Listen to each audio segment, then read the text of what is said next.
This video is brought to you by Skillshare. Stick around to hear more about the discount they're providing to the entire upper echelon community. Okay, Dying Light 2. What is it, how good is it, and do I recommend it? For starters, I have to get something off of my chest here because if I don't, I believe it will taint the entirety of this review, which isn't actually a review, and can't be a review because I haven't even finished the main story. Why haven't I finished the main story yet? Because my save file seems to be bricked after about maybe 70 hours of gameplay, and I've been unable to continue no matter what I do to try and fix it. Maybe it will get fixed in a patch, maybe it won't, and I'm going to keep trying to fix it myself up to and including a fresh character. I am willing to do that because the game is pretty damn good.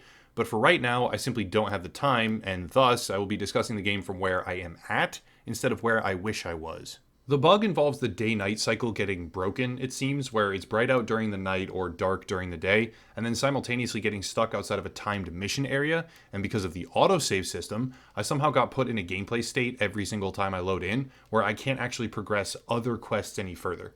Like I said, I'm going to keep working on it, I guess, and I still have like a quarter, maybe, of the main story left about, but mechanically speaking, I've seen everything the game has to offer at this point, and in terms of story, well, I don't really care about the story because it's honestly boring. Also, this might be my single biggest criticism or harshest criticism at this point. There is only an autosave system. There is no manual saving. That is a stupid and annoying decision. Really.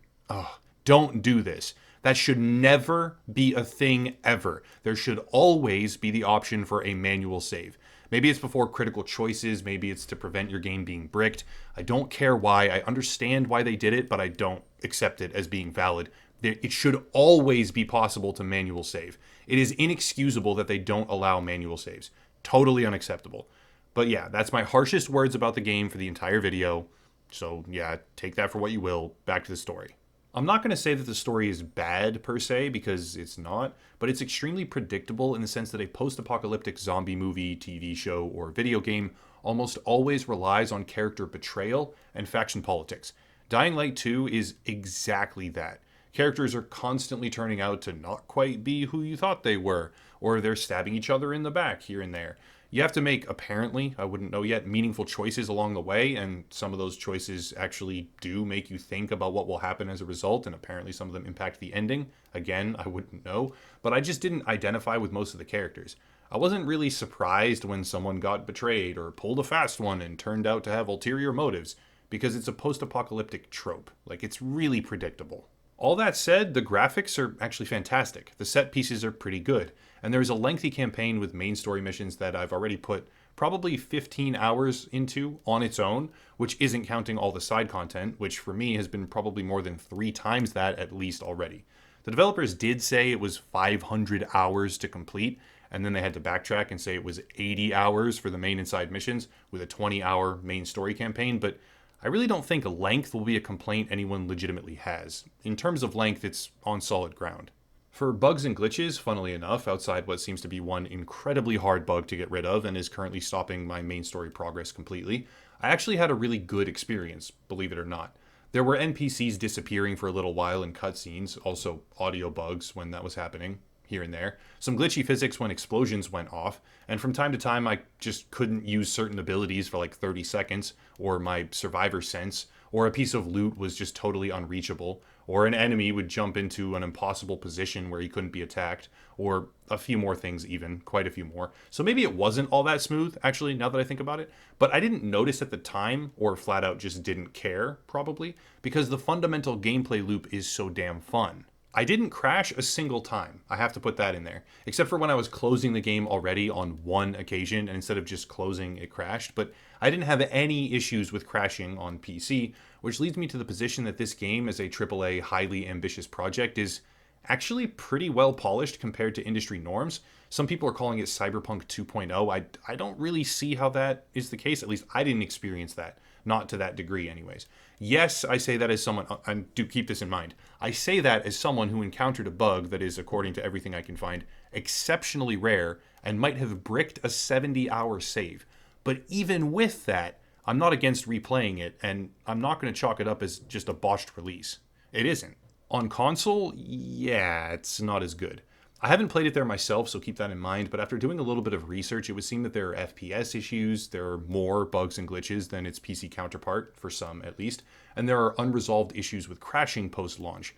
I can't speak to the severity of all this, but it's very obvious that when I compare my own experience, minus the one major flaw that I ran into, that most other people aren't running into for that matter, on PC to that of a standard console playthrough, there are some prominent issues I wouldn't even think to bring up myself, because I didn't experience them. So again, keep that in mind. A lot of different players are going to have subjectively different experiences.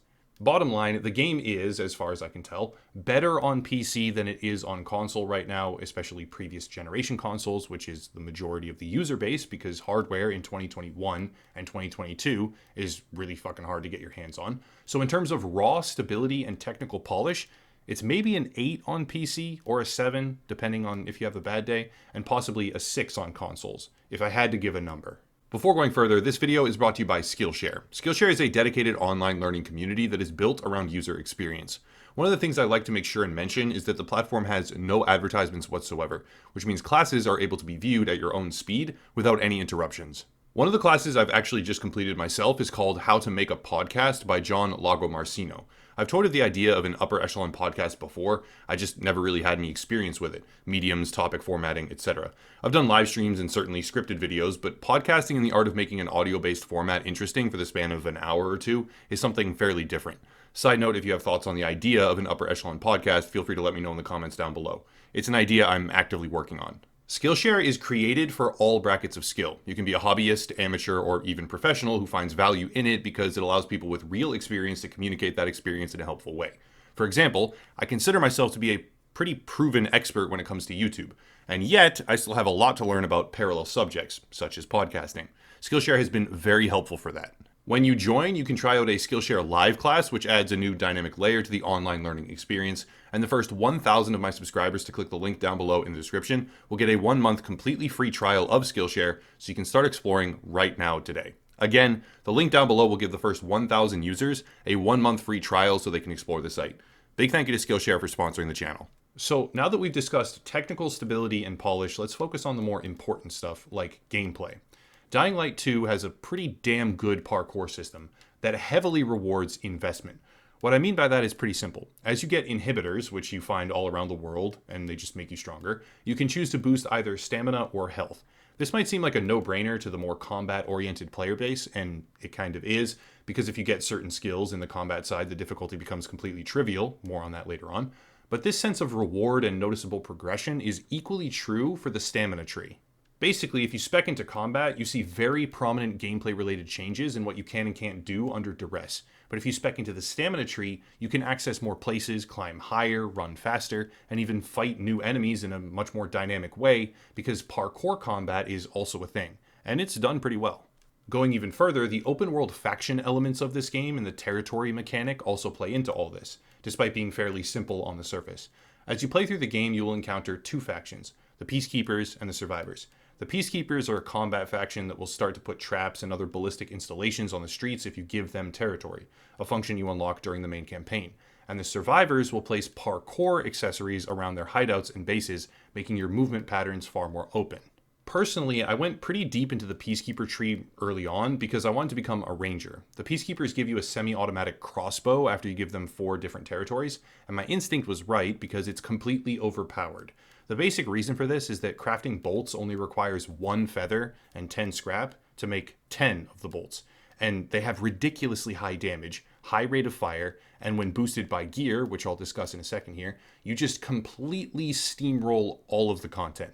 The idea was that arrows and bolts would be rare, I think. If I had to guess, that's what the developers wanted, but they're not, because of the crafting mechanics. You'll probably never run out of them, and in the case of the crossbow in particular, it's unbeatably strong. For reference, in the background right now, I put a couple of fights with Gre Anomalies. These are open world bosses that theoretically are some of the harder enemies in the world, but even on the hardest difficulty the game offers, you just completely steamroll them with the crossbow, or the bow for that matter, or any ranged weapon really, although probably the crossbow being the most effective, because the game seems to be almost exclusively balanced around melee combat, and long-range ballistics are superior in almost every conceivable way. One of the most immediate ways where this superiority becomes visible is durability. All weapons, except the bows and the crossbow, can break or are consumed. They actually break pretty fast on most occasions, and there's really only one way to repair them. If you install mods, the durability goes back up by 50 points, so you can squeeze out more time with one particular cool weapon, but eventually all melee weapons break. They even break when you max out the increased durability mod to eliminate 100% of the damage, which doesn't make sense because somehow they still find a way to break. This will naturally funnel a lot of people into ranged combat because it's annoying, and honestly, I think it should be toned down significantly. Sometimes you want to keep a weapon and use it more often, like you really like it, you identify with it, it's a cool piece, but it will inevitably break completely and you must switch as a result. I'm not a big fan of that. If I were to replay the entire game, I would go the opposite route this time. I would get more perks from the survivors and focus on parkour, because these two gameplay systems are simplistic, yes, but they're also effective. I could then jump around the battlefield running through enemies like a wrecking ball and have more installations to use in my movement patterns. This kind of duality might seem overly simplified, but when you start to look more closely, there is a significant degree of depth and flexibility. At first, I was wondering whether or not I would get into the game, since there was an apparent lack of choice, and I'm a big fan of choice, but the more I played, the less I cared, and the better it all seemed. For gear, things are once again rather simple, but perhaps it's actually better that way, and I don't think I ever would have said that in other circumstances. That takes me by surprise as well. But at first, the clothing seems like that of a stat-randomized looter shooter. It actually looks pretty complicated. However, as time goes on, you realize the gear comes in distinct archetypes, which have their own playstyle. There is the Bruiser, one-handed weapons, the Tank, damage absorption and two-handers, the Medic, parkour, and the Ranger, obviously for ranged combat. As you scale up in level, the gear scales up as well, from 1 to 2 to 3 to 4 to 5, etc. As you find pieces with better rarity, it adds more stats, and instead of having to parse through hundreds of items for the best randomized roll and guessing what the stats do and how they interact, you can reliably just pick the best of what you find and keep a few alternate sets for the fun of it. Now, personally, I thrive on customization. I want more of it all the time. But somehow, Dying Light 2 has managed to create a very simple system, right? It looks complicated on the surface, but underneath it's actually very simple, and yet it still captures the depth of progression that makes a pretty large number of games appealing to me, and a lot of other players as well. I applaud them for this, because it allows a broader set of players to enjoy the system without actually excluding any one single demographic. Companies often try to do this, but they fail. Techland, the devs behind Dying Light 2, they didn't fail, they actually succeeded, and that's rare. When it comes to the open world itself, it's kind of hit or miss. The bigger facilities like GRE medical labs, water towers, and electric plants are mostly just copied and pasted. I did get extremely sick of the electric stations. They are not fun at all after the novelty of the first one wears off. Like, I hate them. I really just wish I didn't have to do them. But it's a small criticism. Lots of the Forsaken stores and Dark Hollows, areas with a lot of loot, are copied multiple times as well and pasted. They're just identical. And there's also a system by which these different locations can be looted multiple times, and the enemies also respawn, which on the one hand lets you sink hours on end into just farming the same locations over and over, but also might become annoying since most of them never get marked off on your map as completed. So you'll visit them again thinking, well, oh, maybe there's something important there still, but there's not. It's just regenerated like basic tier 1 loot. I don't know. It's an interesting system. For the Dark Hollows, the GRE labs, the Forsaken stores, the metro stations, which are the fast travel hubs, and you have to clear those out as well and like turn on the electricity, stuff like that. Basically internal, like interior places. There is also an interaction with the day-night cycle. During the day, special zombies are far less common. Regular zombies are less aggressive, and the streets are far more safe. They're much safer. However, when it's daytime, indoor facilities are completely overrun with difficult enemies and are much harder to explore. Inversely, at night, the indoor facilities are easier to explore because the zombies leave the indoor locations where they're hibernating or sleeping or just hanging out. They leave and go to the street, but that street level, the open world, is littered with howlers who can start a high-speed chase, and it's just far more populated. So it's inverse. Internals are much more dangerous during the day. External areas are much more dangerous at night. This is where the game gets a bit more annoying. I respect and appreciate the idea of an important day-night cycle, and generally speaking, it works very well here. However, the chase mechanic? I hate it. I spent the entirety of my playtime actively avoiding it, not because of difficulty, but because of just sheer tedium. When you're in a chase, a specific type of faster, more agile zombie called a viral, I think, will just continuously spawn right near you. You can't actually get away from them by utilizing parkour. You have to just outlast the chase as they spawn near you the whole way, or get to a protected area. If you're trying to navigate the world or get to a quest and a chase starts, it completely sucks. You just have to get away as quickly as you can, ending up who even knows how far away from the location you actually wanted to be, and you don't even get meaningful rewards from it, unless you get to the more extreme versions, but that's incredibly tedious and not worth the time. In my experience, they're just not worth it, period. And they are more of a nuisance than anything else. Some people might disagree, and that's totally your prerogative, right? Parkouring through as zombies chase you, that can be fun, I get it. But for me, it was all about finding indoor locations at night and general questing outdoors during the day. I avoided the chases and absolutely hated that mechanic. One final thing about the day-night cycle is a constant infection timer. This is a consistent threat where you have to use consumables to stave off that timer or find some UV light to recharge. Also, this timer is exacerbated by toxic chemicals which cut it down significantly, which means that sometimes you have a very short time frame to do things and loot and lockpick and whatever it is. And then you need to chug consumables to keep going or backtrack to find safety. This particular mechanic has two distinct personalities, if you will. In the beginning, it's horrible and oppressive. I hated it at first, and it just made me angry.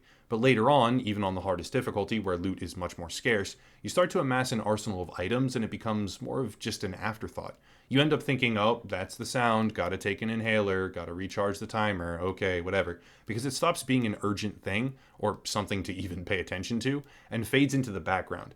Also, you get more time on that timer as you get stronger and gain inhibitors.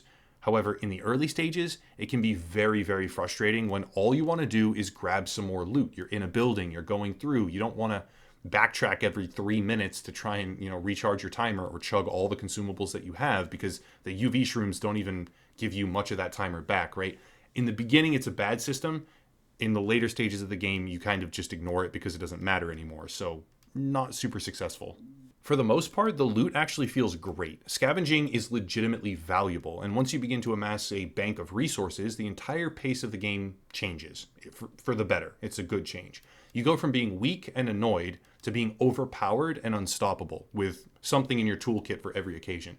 You go from being pissed off at your own inability to parkour properly, falling to death multiple times per day, at least I did, to navigating the city comfortably with tremendous mobility. You can dictate how the city takes shape, with an emphasis on explosive traps and military presence, or you can prioritize movement and quality of life. The story leaves a lot to be desired. I found myself not caring in the slightest about characters and plot lines, but there is at least an effort to make it engaging, plus the mostly successful implementation of a day-night cycle, with hiccups like the chases. But overall, I really enjoy playing this game. It took a while for me to get into the swing of it, right? It took a few hours at least, but once I did, I couldn't wait to come back and just keep going. And with multiple endings, I will certainly be playing through it multiple times. There are bugs, there are glitches, and there are reasons to find it less appealing for some players, but Dying Light 2 tries very hard with solid results in a lot of separate categories. If I had to give it a rating, like a numerical rating, it would be an 8 out of 10. On console, probably a 7 or a 6 if you get hit hard by the optimization problems, from what I have seen or read for the most part, but I respect what they tried to do here, and I'm having a lot of fun with it. Personally, I really am. I hope that they can find a way to fix my current save, right? Like in some kind of patch, it just naturally fixes it because it's tremendously enjoyable. But if I can't fix it, I'm still going to try, by the way. I'll probably enjoy it just as much the second time I play through it all. I wasn't playing for the story anyway, so yeah, the second time will be just as good. The last thing is co-op. I didn't play for the co-op, and I did very little of it so far. What I did play worked okay-ish, but I just kept getting disconnected, so I really just gave up. I'm sure it will be fun, and I guess they have fixes planned already, the developers do, but I can't speak very well on the subject of co-op because I just didn't feel like doing it. And when I did feel like doing it, I mostly couldn't do it. Also, with the overpowered nature of your character after even just 20 or so hours, I struggle to understand how they would possibly balance the co-op. Please don't just add a multiplier to the health and damage of the infected. Please. That is the worst way to scale difficulty, and I'm actually worried that it might be the case here. I hope not, but it's possible. However, again, co-op isn't something I know much about, or frankly care about at all, and I didn't play much of it during my time with the game so far, so it is what it is. Hopefully they can find a great way to bring that aspect in line with the rest of the experience, because right now, everything I see points to it being kinda spotty at best and not working very well. But that's it. If you want to support, there are links down below. I'm trying to use Patreon and locals as the main channel funding mechanism, so check those out if you're interested. There's a YouTube platform alternative called Odyssey. There's another YouTuber to check out. Skillshare, of course. The first 1,000 viewers to click the link get a free 1-month trial. Plus there is merchandise, social media, etc., etc. But I'll cut it there and stop rambling. As always, thank you all for watching, and have a nice night.